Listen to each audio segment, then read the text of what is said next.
Why the Yankees should steer clear of Nolan Arenado via trade. With spring training just 2 weeks away, the New York Yankees are still searching for a solution to their third base hole. As it stands, DJ LeMahieu, Oswaldo Cabrera, and Oswald Peraza are the main candidates. But the team is understandably eyeing upgrades.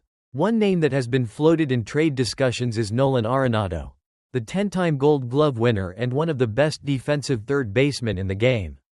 But while Arenado would undoubtedly upgrade the Yankees' defense at third base, there are several factors that make a potential trade for him unappealing. A declining offense makes Arenado a poor fit for the Yankees.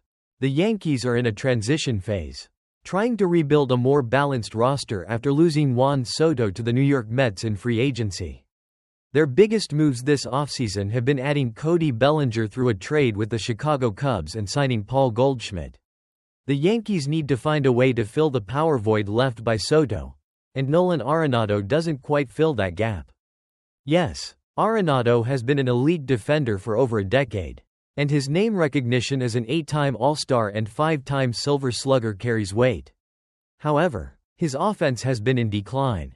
In 2024, Arenado posted a .272 batting average with just 16 home runs and 8.719 OPS, his lowest since his rookie year in 2013. He also had just 23 doubles, marking the fewest in a full season for his career, excluding the COVID-shortened 2020 campaign. While Yankee Stadium's short porch might boost his power numbers, his overall offensive decline suggests that his bat might not be a strong fit for a team desperate for consistent power. Arenado's power struggles, combined with his reduced ability to hit for extra bases, may limit his upside for a team like the Yankees, who rely on strong offensive production to compete in the tough AL East. The contract, a potential burden for the Yankees. Beyond Arenado's recent performance, his contract is another significant deterrent. He still has 3 years and $64 million remaining on his deal.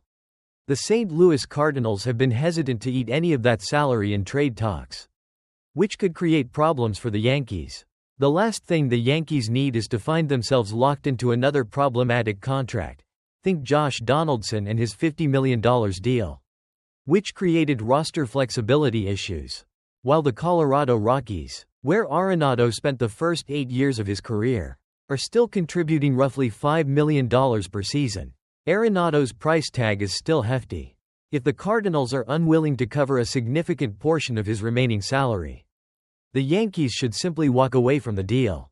It's not worth committing to a large contract for a player whose performance may be on the decline, especially when there are other needs that require their attention. The Yankees have better options. Time is running out for the Yankees to secure a third baseman. But pursuing Arenado in a panic move could hurt them in the long term. Other potential trade targets like Ha-Seong Kim and Jorge Polanco are now off the table, leaving the Yankees with their in-house options, LeMahieu, Cabrera, and Peraza. While none of them are ideal, it's better for the Yankees to take a chance with one of them, rather than pulling the trigger on an expensive trade for Arenado. If the Yankees jump into a trade for Arenado out of desperation, they risk committing significant resources to a player who may not be able to provide the necessary offensive production to elevate the team. With the roster changes already made this offseason, they are better off focusing on internal solutions and staying away from a high-risk trade that could negatively impact them for years. Conclusion: stay away from the Arenado trade. While Arenado could certainly shore up the Yankees' defense at third base, his declining offense and hefty contract make him a less than ideal fit. The Yankees are better off sticking with their internal options or seeking a more affordable, productive alternative. Making a trade for Arenado, especially at full price, could be a costly move that backfires in the long run. The Yankees have already committed significant financial resources to other players this offseason.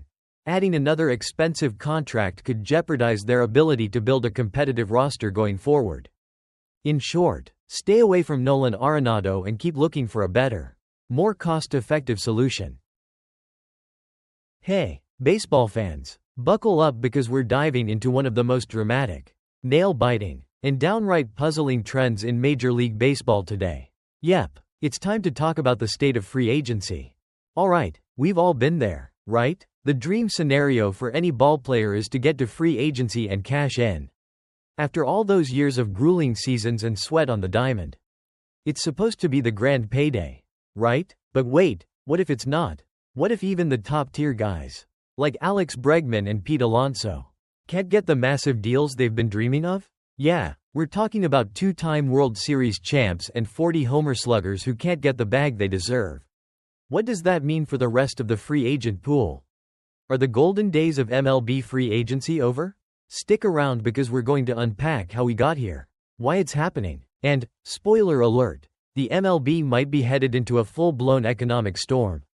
Let's get into it. Before we start though, smash that subscribe button and let's dive in. A changing free agent landscape. What went wrong? Now let's rewind a bit. Free agency used to be the golden ticket for players. Think about it, 6 or 7 years with a team, grinding it out, and then boom, you hit free agency and suddenly, you're the hottest commodity on the market. Teams line up to sign you, ready to give you that big money deal. The sky's the limit. But fast forward to today. And, something's different. Sure, we've seen those historic contracts in recent years. Like Shohei Ohtani's jaw-dropping $700 million deal with the Dodgers. Or Juan Soto's mind-boggling $765 million deal with the Mets. But wait, these aren't exactly the rule, they're the exception. Here's the kicker. While teams are throwing insane money at the likes of Ohtani and Soto, when it comes to older players, teams are getting way more cautious. You see, back in the day, think 2000s to early 2010s, teams were all about paying veteran players big bucks. Even as they neared their 30s. We saw it with stars like Albert Pujols and Miguel Cabrera, who each landed massive contracts well into their 30s. Sure, they were legends, but let's be real, both their performances declined pretty quickly after signing those deals. And that's where we see the pendulum swing in another direction. MLB is now all about youth. Teams are betting on younger players and looking for bang for their buck. Enter a problem. Free agents in their late 20s to early 30s are starting to feel like yesterday's news. Think about Pete Alonso, one of the most fearsome sluggers in the game. He's still in his prime and yet, it took until the last minute for him to sign a deal with the Mets. And the deal he got? A 2-year, $54 million contract. That's nothing compared to what he and his super agent, Scott Boras, were hoping for. We're talking around $150 million. Now if that doesn't raise eyebrows, I don't know what will. Alex Bregman, a 2-time World Series champ with few options? Then, there's Alex Bregman, who is, by the numbers, still one of the top third basemen in the league. His defensive stats are still on point, and he's been a key piece in 2 World Series victories with the Houston Astros. But despite all that, here he is, still unsigned as teams are heading to spring training. Does that seem right? For players like Bregman, Alonso, and other free agents in their 30s, free agency should be the time to cash in. But instead, it feels like teams are more focused on player risk than ever. Why? Because of that dreaded decline phase we see all too often with older players. So, what happens? Big-name players like Alonso and Bregman are getting sidelined for contract talks. And other teams seem hesitant to even throw a lifeline their way. That's not a great sign for free agency as a whole. Mid-tier free agents left in the dust? And if 2 of the most productive players in the league can't get paid what they deserve, what does that mean for everyone else? Think about all those mid-tier and lower-tier free agents out there. The players who may not have the name recognition of Ohtani or Soto but are still solid contributors. Are they even going to get a fair deal anymore? Free agency was supposed to be the pathway to big paydays. But now it's starting to look like that's only true for a very select few.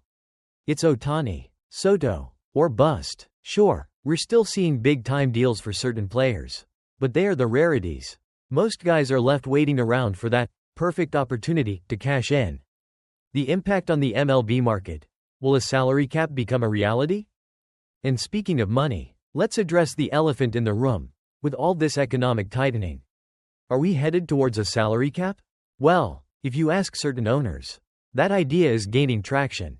The complaints about teams like the Los Angeles Dodgers, with their insane payrolls, have been getting louder. Some owners are pushing for a salary cap, claiming that it's ruining the competitive balance of the league. Ironically, the Dodgers are one of the teams best positioned to take advantage of this system. But that's a conversation for another day. The point is, the economics of baseball are shifting. Despite MLB pulling in a record $12 billion in revenue last year, it's not exactly trickling down to the players. It feels like there's a disconnect between the booming revenue and the actual paychecks that help generate it. This is going to be a massive issue when the next collective bargaining agreement, CBA, rolls around. And it's something that could spark an ugly battle between the owners and the players' union. Buckle up for that one. Where do we go from here? Look, baseball's free agent market is facing a serious crisis. And if things continue like this, it could set the stage for an even worse situation in the years to come. Players are getting older, teams are tightening their belts, and the middle-tier talent is being left in the dust. Something's gotta give, whether that's a salary cap or some other drastic measure. The next few seasons in MLB free agency could look very different, and not in a good way. Conclusion. So, what do you think? Are we witnessing the death of the traditional MLB free agent market? Is the system broken? And, more importantly, is the dream of that big payday gone for good? Let me know.